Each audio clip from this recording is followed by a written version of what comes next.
Hi, I'm Dana, and today we're continuing what's going to be a series now, and this is Otis for anyone wondering.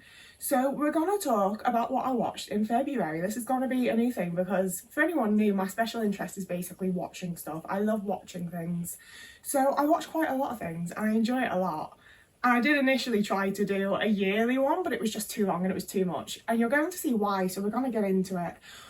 I'm going to start with movies. So first up, I watched Dead Clever, which is a really early Sally Wainwright one with Serene Jones in it, where she fakes her own death to try fuck over her husband essentially, and it was bloody brilliant. I so deeply enjoyed it.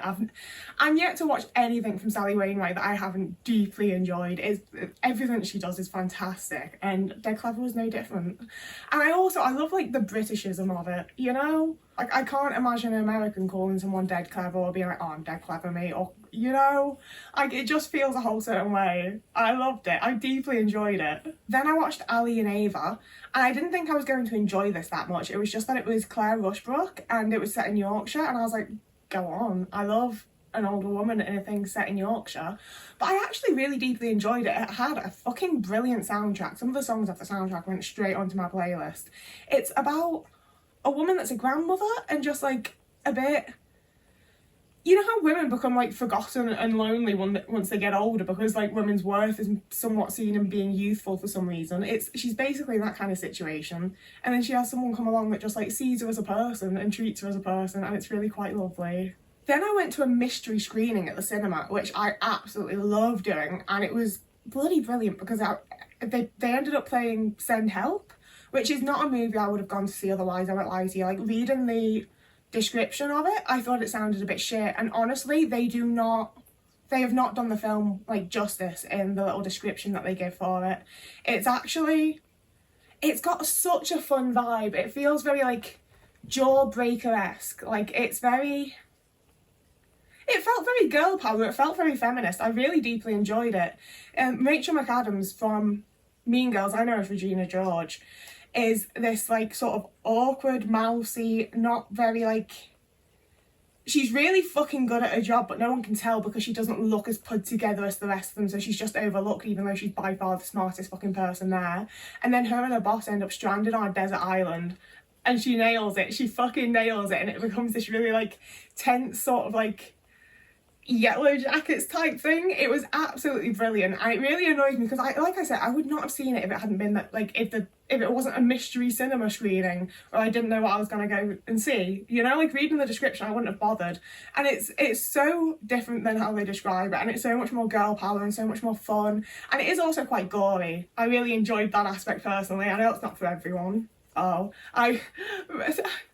didn't need to make that noise. Then I watched Walk Invisible, which is about the Bronte sisters, and it's another Sally Wainwright one, so I didn't hate it. But also, as someone who really isn't particularly invested in the Bronte sisters or that time period as a whole, I did have some moments that I zoned out a little bit. But I still quite enjoyed it, and the end scene was absolutely gorgeous as well. It had some really lovely cinematography, and for what it was, I think it was really good. It's just not the kind of thing that I ever usually would have watched, you know? And because I had I've had a little phase here where the things that I want to watch are old enough that they're just on YouTube without any copyright issues. So the Bad Mother's Handbook was suggested to me, and I was like, oh my god, because I remember that being advertised when it was airing, and I desperately wanted to watch it, and my mum was like, you're not watching that, it's on at 9 p.m. and you're too young. You're there's no chance. So it's one of the films that I watched. I had my TV up on a stand in the this TV, as a matter of fact, on a stand up in the corner of my bedroom, so I would have to plug in headphones and then just stand on my bed for them to reach to the TV and just stand there and watch the TV in the corner. And that's how I originally watched The Bad Mother's Handbook, and I was like, oh, I need to watch it again now that I can sit down and watch it without fear of my parents about to come up the stairs and me having to dead drop onto my bed so it looks like I'm asleep. So I did. I did not remember that Anne Reid was in it. I remembered that Catherine Tate was in it. It's about a teenager that gets pregnant essentially. Robert Pattinson's there as well, and it's another one that's just very British. Like that's been my thing for like a lot of this month, because I'm watching things with, like, a lot of things with Sarah Lancashire in, and just the types of actors that I like, especially as you get into like the noughties area of their career. They're just in like incredibly British things, and I love that, because the next one's Angel Cake, and this is where Sarah Lancashire's a baker on like a council estate, and her kitchen's an absolute pigsty, but she bakes some rock cakes that look like the Mother Mary, like Jesus's mum, and people start praying over it and having miracles granted, and then a mate eats the cake and it all falls to shit, and it's oh, I'll give that like 40% of why I love this so much is the little like look that Sarah Lancashire has in it. She has like her short hair and she's just so pretty, and I love her so much. But it is also just a really fun film. It feels like something that happened adjacent to Shameless, you know, like while Frank's like getting pissed in the pub, there's just some other woman on the estate that's baking cakes, and it's Sarah Lancashire, and I loved her. Then I watched Dead Clever again, so I could watch it with a friend who also adored it because it's fucking brilliant. I'm gonna be all like, I recommend this. I had to do some like serious detective work to find it in a place to watch online, and I could only find one place, and it only works every like third time that I go to watch it. So quite frankly, if someone else finds a good place to watch it, please fucking let me know. After watching Dead Clever again, I watched Birthday Girl, which was another one with Sarah Lancashire, and honestly, I didn't enjoy this one quite as much, for obvious reasons. So she's basically a woman that has leukemia, and all of her family are shit. Like, everyone around her is just absolutely shit. And it does feel quite realistic to being a British woman. But it's also, it was just really quite sad and depressing, and then like, the whole upside is that she gets a man, and like, okay. Oh, then someone in the Discord asked if we could watch Twilight, so we watched Twilight and New Moon. And I'll give that, I think honestly, this might be the first time in my life I just watched Twilight and New Moon and not all the others. And I still have time, I still might, but for now. And you know what? I fucking love Twilight. That's the thing, is like, I do like all of the Twilight films. I do enjoy the story on the whole. And obviously I fucking live for when you get to like, you named my daughter after the Loch Ness Monster? But also the first two hold so much nostalgia and like good feelings and good times, and like, I also had many a horrible thing happen to me while I was really into them, but you know, like, it feels like just such a chunk of life that I had. Like, there's just such a vibe to them. I then watched Angel Cake again because I really enjoyed it, and I'm gonna watch it a bunch more. I really, really like Angel Cake, and it's on YouTube. You can find it on YouTube. It's just out there. Then I watched My Fragile Heart, and it was quite horrible. Sarah Lancashire is basically doing a whole like private investigator, like, just needs to figure out what's going on with this like absolute nonce essentially, and she does a load of detective work, and it goes all over the shop, and then you find out who it really was, and honestly, very depressing and very sad. But I love it when Sarah Lancashire plays clever little women. I love her so much, and she's so good at the characters that she plays, and it's all just lovely, and I adore her, and it's great. I haven't written it on here because I'm a bit shit and I need to write it on here, but I also watched Fern Gully on tape, and I haven't watched Fern Gully since I was like a kid. Quite depressingly relevant, to be honest with you. Like, I really thought it was just going to be like a fun little film, and to be fair, I forgot that it's a musical. I forgot that like the bats sing songs and things like that, and I did enjoy it, but I was also like, God, this is a bit depressing actually, isn't it? Like, we were really out here making films in the 90s being like, we'll save the planet, climate change won't happen, and here we are. And then finally I watched Bridget Jones's Diary. I thought this was going to be really fun, and I thought that I would then like watch the other Bridget Jones films, because I think there's at least 2 that I haven't seen that have come out. I vaguely hated it, to be honest with you. I didn't want to, but I was happy that Shirley Henderson was there. I love it when Shirley Henderson shows up in things. It really excites me. Other than that, I hated Bridget. I hated Colin Firth. I hated the other little man that's in it. Like, not as like actors, but as the characters they play in it. I didn't like any of them. I think all of them need like 6 years of therapy before they're prepared to date anyone, never mind each other. They're an absolute mess. It was really quite horrible.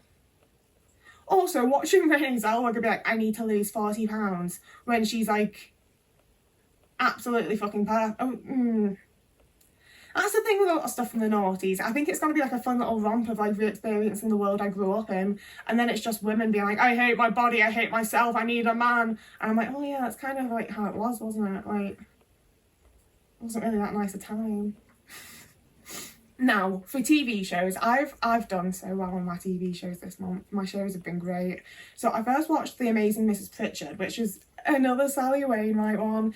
And it's basically this woman that works in a supermarket. I want to say in Bradford?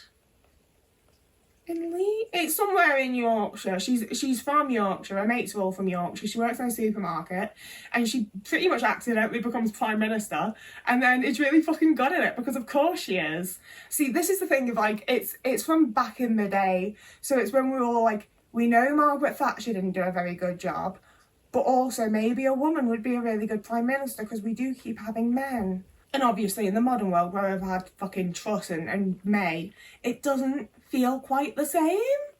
But it was a really fun little watch. All the characters are really likeable and it just... That was more like what I wanted the vibe of Bridget Jones to be, was like girl power and women doing things and people trying to like make the best of it. I really enjoyed it. Then I watched Jane Hall, and you're not gonna believe who this is written by. It's one by Sally Wainwright. I don't know if you've heard about her before. So Jane Hall is a woman that moves from, I mean, a young girl to...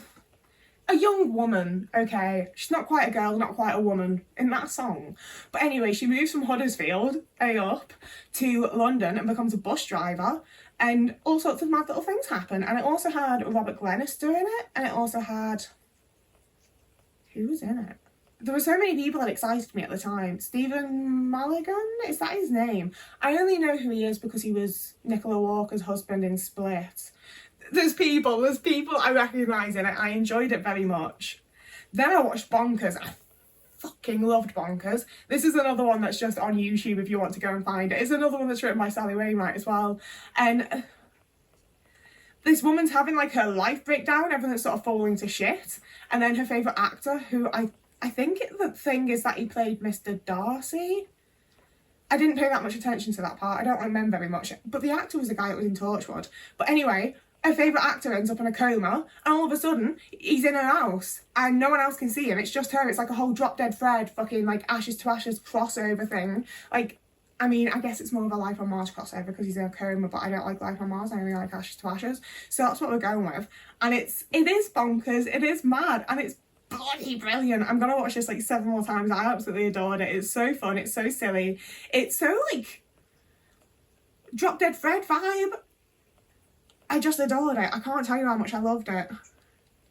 And I also really like the idea of like, if you're a police officer and you die or end up in a coma, then you time travel. And if you're an actor, then you go to whoever likes you the most. And like, honestly, if you ever see news of Keely Horsby in a coma, she's in my house, babe. I then watched Bloomin' Marvellous, which was an experience. It was another one with Sarah Lancashire in, and it's from like 1997, like it was from the year I was born. It's another one that's on YouTube if you want to go and watch it. And it's basically a couple that hate each other, that decide to have a baby because they love each other, but they hate each other and they're like really horrible to each other. And it's one of those things where there's a lot of moments where I can tell that it's supposed to be like, haha, isn't that just how it is to be in a relationship? And I'm like, you're allowed to be in a relationship with people that you like.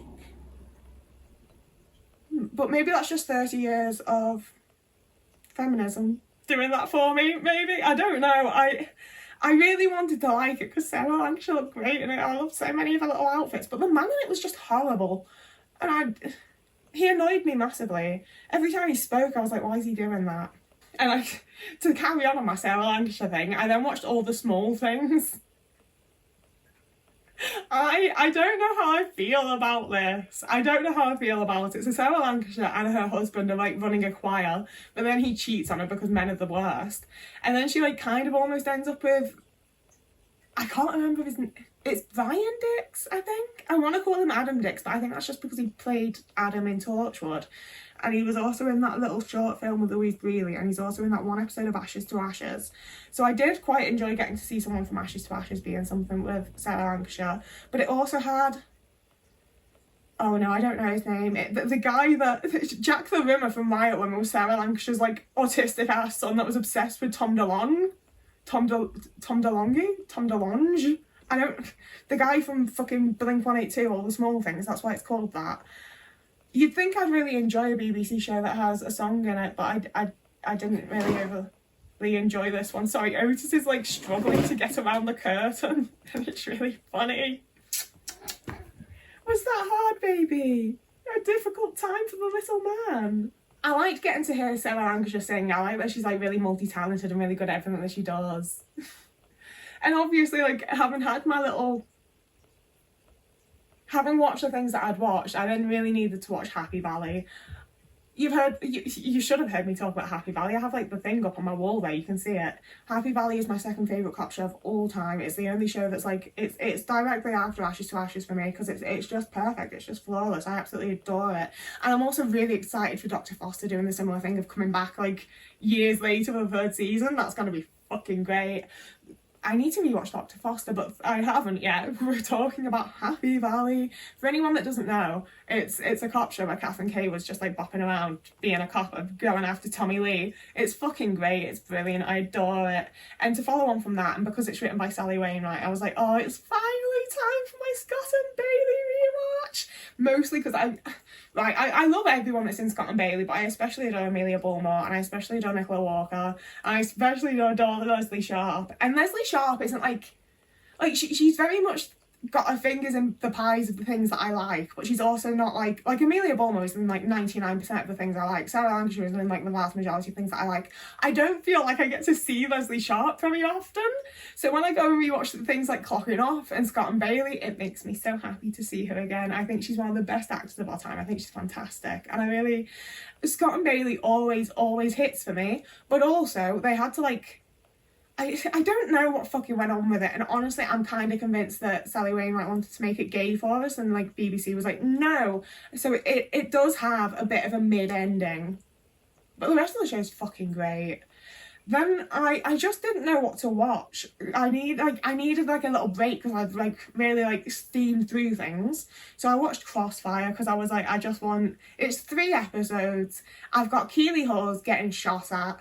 It's great. I hate that Lee Ingleby's a husband in it. I don't know if that's how you pronounce his last name. I don't want him there. I don't like it when Keeley Hawes is in things with people that were in Life on Mars but weren't in Ashes to Ashes. It feels very strange to me. I don't enjoy it. And then finally, the last thing that I watched this month was Small Profits. It's a new comedy that's come out on BBC. And again, I just wanted something to watch in background while I was doing things, really. It wasn't one to like pay attention to, but then I ended up paying a lot of attention to it. It's very strange. It's very weird. It's not as funny as I thought it would be. It's being marketed as a comedy, and it's one of those things that kind of like quite an emotional, darker type of comedy that makes you sort of like think about a lot of things. It's a whole time. It reminded me a lot, actually, now that I think about it. It reminded me of sort of like Shoebox Zoo or something like that. Like, it felt like the type of shows that I watched on BBC as a kid, but made for adults. As in, like, there's some like more adult jokes and hit backstory, you know? Like, it felt like a kid's show, but for adults. And I really enjoyed it. It had a very unique vibe. And it's one that I think, I'll give it a little bit of time, but I will watch it again at some point. And it's not on my list, and it's not going to go on my list because it's March now and I haven't finished it yet. I'm only on the end of season 2, but I am currently watching No Offence because I love Joanna Scanlon so much, and Sacha Dhawan's in it, and it's written by Paul Abbott, and it's like, I've only watched it once before. I really enjoyed it. It's a silly, funny little comedy cop show, and I just deeply enjoy everything about it. I like the cast, I like the writing. It's another one I quite frankly, I've watched good things this month. I would recommend like pretty much everything apart from Bloomin' Marvellous and Bridget Jones's Diary. So that's the end of the video because I have like an hour until I need to leave the house. So I need to edit it and have it all scheduled and have it all ready to go within that time. So I'm going now. If you would like to see more from me, remember that you can subscribe. You can also find me over on TikTok or Instagram. And you can also find me over on Patreon or Ko-fi if you wanted to help me out in that way. But you don't have to. There's no pressure. You can do whatever you want. So whoever you are, wherever you are, I hope you have a lovely morning, evening, day, afternoon, week, month, year. And I will see you again in a couple of days.